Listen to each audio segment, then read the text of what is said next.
Ladies and gentlemen, welcome back to Jay-Z Show. I am Jay and this is Z. Hey guys, thank you so much for joining us. We are back and better than ever. with a bang.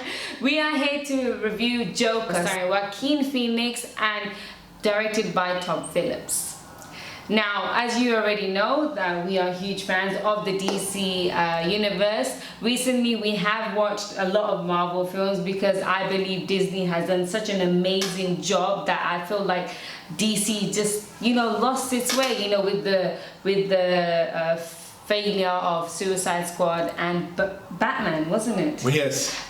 So I feel like this is a great return for them. Would you say this is part of the DC, or would you say this Well, is it's more of a definitely, the standalone? character itself, the Joker, is part of DC. But I think this is a standalone movie. I think this is the origins of the Joker. And it's not really to do anything to do with Batman as such or any conflict that he may have, nor does it show him to be a criminal mastermind. Yes. Basically it just shows how he began and how he ended up being the character that we know Is Joker, yes. Now, obviously, we want to reassure our audience members that if you do want to go watch this film, make sure you do go with someone accompanied over the age of 18. As you're aware that this film highlights mental health, so we highly recommend you go with someone. and it has scenes of violence as well.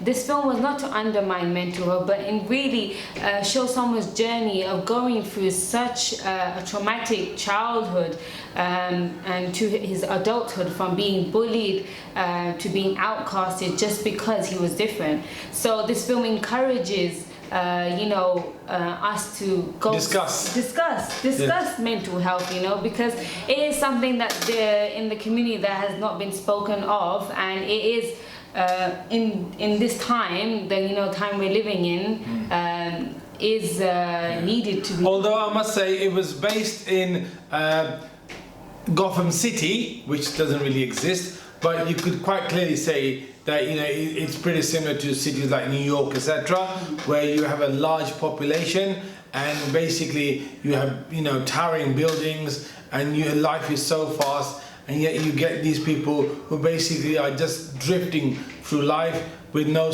real purpose except just to survive.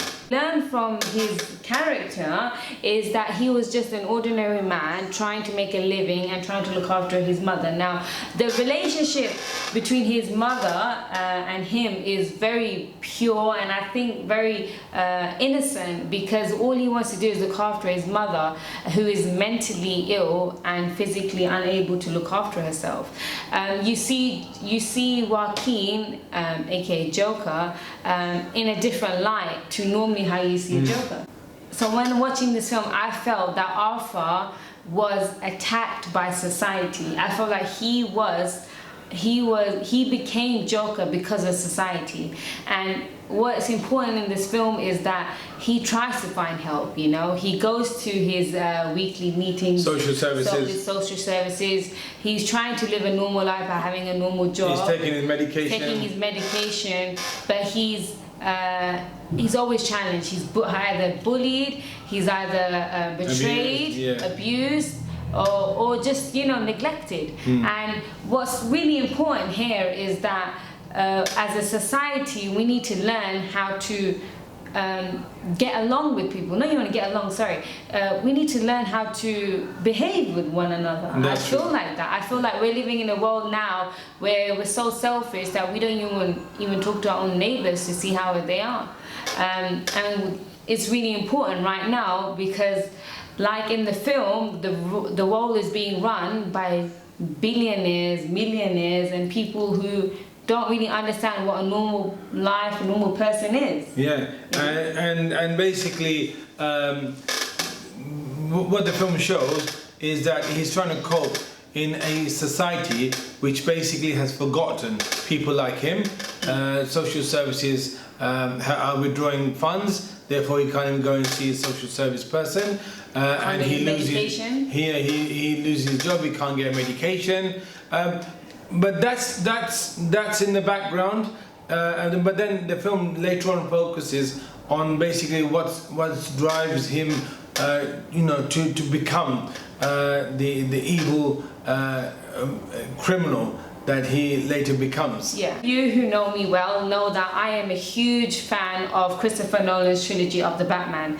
Now, for me, the Joker, who was played by Heath Ledger, was iconic, and it was different, and it was what you've always wanted a villain to be like. True. You know, because one, you were like, wow, he's doing all these crazy things, and two, you're like kind of rooting for him, you know, like even though it sounds a bit evil, it sounds a bit wrong, but because you're enjoying his character so much, you really want him to survive and not get caught, but still carry on to do his little things. Yeah, and the good thing about the Heath Ledger Joker was it was totally in line with the comic, and they showed him to be very maniacal, not really concerned about greed or anything like that. He was just basically out to cause chaos. Yes, that's and I think that was the strong point of Heath Ledger's Joker. Here, we can't really compare at the moment. The simple reason why, because he hasn't really become the Joker that we know, even towards the end of the film. It's just the origins. It's just the origins and how he's actually progressing towards that. And the reason why I say that is because at this stage of the film, Bruce Wayne is shown to be as a young lad whose parents basically get killed in the chaos. So he's got a lot of growing up to do, and as far as the Joker is concerned, a lot of maturing to do. So therefore you can't really compare the two. As it stands at the moment, Heath Ledger was brilliant, and this gentleman in this film was fantastic in the way he acted, the way he portrayed the character, and the length that he went in order to look the part. You know, I mean, he lost 15 so much weight. 15 pounds he lost just for this role. And you know, he's quite a big guy himself. Yeah, exactly. He's not really the skinniest guy in the room. You probably remember him from Gladiator. Yes, Gladiator, of course, one of his best performances. Exactly. But I think what's important about these kind of roles is that you should mentally and physically prepare yourself with this kind of role. Which he did. Like, obviously we are aware that he does have a quite interesting background. If you are aware that his brother did overdose at the age of 17. River Phoenix. Yeah, and he had to, cope with that. And you know, for him, obviously he was quite close to his brother at the time. So I mean, he's gone through trauma himself. He's gone through loss. So I feel like he, indulged. He used all that past experience in this role, and I think this role has now catapulted him into stardom. Yes. And I think he can now command the kind of films that he wants to do. So I'm really looking forward, hoping that he will be featured in not the next coming Batman, starring Robert Pattinson, because that will apparently feature the Penguin or the Riddler, and I think hopefully in the second film they will show the Joker as we've seen in this movie. I think him clashing with Batman will be the ultimate test to see if he is the ultimate Joker. Yes. So, I was telling Jay here, when I left the theatre, I was just so shocked, engrossed, because I couldn't take my mind off it. There was one particular scene where Arthur actually confronts Wayne, Bruce Wayne's father, asking him, just to see if he actually is his father, because, and then he is so rude to him, and then he just stands there and he's like, why are people so rude to me? Why are people so nasty? I don't want anything from you. I don't want your money. And he doesn't want your money. And I felt like crying at that part, because I was like, wow, he's genuinely a good guy in a way. It's just mentally, the trauma and everything that he's been through is affecting him. But at that moment, he just wanted to say hello. He just wanted to get to know his, maybe father. And then he punches him, and then I thought that was really sad. And it's so sad because his mother's ill, he's lost his job, no one even I don't think he has a friend. He doesn't really have a friend. Not So really. all he was trying to do is reach out to his father, and to get such a response, you know, you really feel for the guy. I think that was the straw that broke the camel's back. I think so too. And that's what basically. I think that really gets to him. Gets to him, and he realizes, you know, he can't carry on the way He's he in is. this world alone. And Yeah. you know, he breaks free from his shackles basically by taking on the persona of the Joker. Yeah.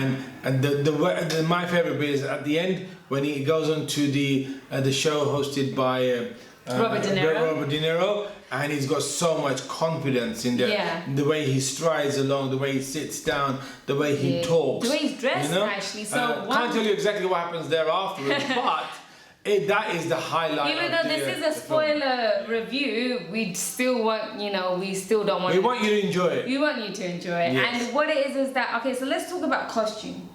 Like, obviously we got to see, at the beginning we see him as a normal clown. You know what's one thing I really like is the way he runs. Oh yeah, he actually runs like a clown. He runs like a clown. He runs like a clown. He runs like a clown. Like, obviously the last 2 years we've watched It 1 and 2 has come out, and it shows a more scary kind of, you know, version of a clown. This But was a down to to earth see one. this clown, just a normal entertainment clown, you know, the way he runs and everything is just really funny.